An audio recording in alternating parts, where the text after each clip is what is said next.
Now, a few years ago, life wasn't looking so rosy for Cheryl. She'd been seriously ill with malaria, been ditched from American X Factor, and had divorced her husband, Ashley Cole. Since then, though, Simon Cowell's begged her to rejoin him on the UK version of the show. She's had her 4th solo #1 single, and, of course, recently announced that she got married again. She's been talking to me about how much she's enjoying life these days.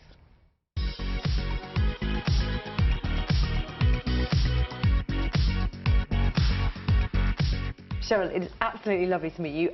So many congratulations. You're so busy at the moment. You've got so many things. But congratulations on getting married, first of all. Thank you very much. Absolutely delighted for you. Thank you. And you clearly are in quite a changed place than you were a few years ago. Absolutely. And you see that in the new album, actually. Yes.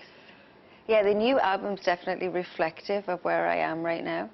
When I took time out, I went and I had holidays and I did, you know, a lot of stuff like that. And I was talking to a friend of mine on one of the holidays. And I just felt inspired. And a few conversations were happening. For example, I've got an Alan Watts speech on there on the intro of my album that I was inspired by. And also inspired by a conversation of a friend of mine saying, I can see you coming back to yourself, you know, like your instincts are back, you're sharp again, your eyes are back. It's like your animal instincts back. So I kind of did a play on words. It seems to me that you're in a much happier place. Yeah. Well, since I turned 30, I just feel more like I really sat into my skin for the first time in my life. You know, I'm like, I'm me now. You know, your 20s are a bit turbulent, your teenage years are quite awful for me anyway. I would never want to be a teenager again. So when I got to 30, I was like, okay, I kind of just got it together. You wrote a bucket list. Is that true, when you were ill? Yes. Just after. There was a lot of things I wanted to do that I never made time for. I literally have worked since I was 19. Literally not stopped, been on a treadmill. And then as soon as I joined X Factor, it got even more intense, you know. So I had 3 or 4 crazy years of that. So really through my 20s, I worked really hard and I needed time to just breathe. Have you done everything on it? What was on it?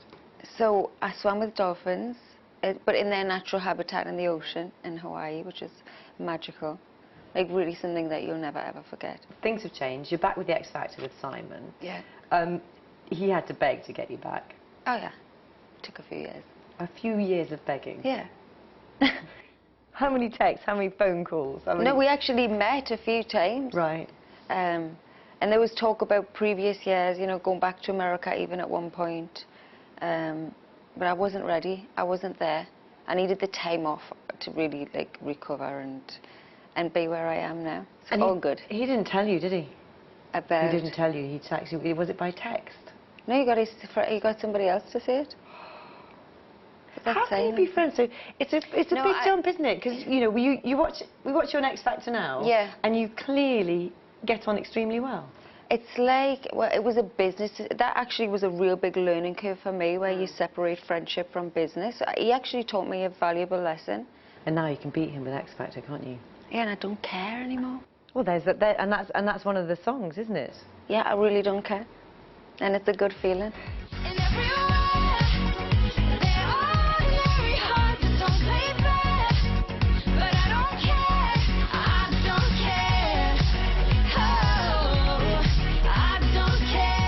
And tell us about some of those videos, because the one with Tiny Temper, my goodness me, the energy you have. Yeah, on the day, if you had been there, I think by the 30th take, the energy's not there. But no, it's fun. It's hard making your 30th something video. So I like to keep it fun and fast-paced, and you know, the dancing and the costumes. I like to keep it all energetic and fun. I'm crazy, stupid love.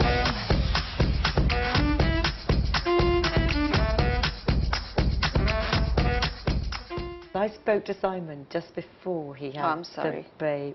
Well, yeah, you know what that's like. Yeah. Before he had the baby. And he was excited about it then. How's he changed? The baby? Yeah. He has mellowed to an extent.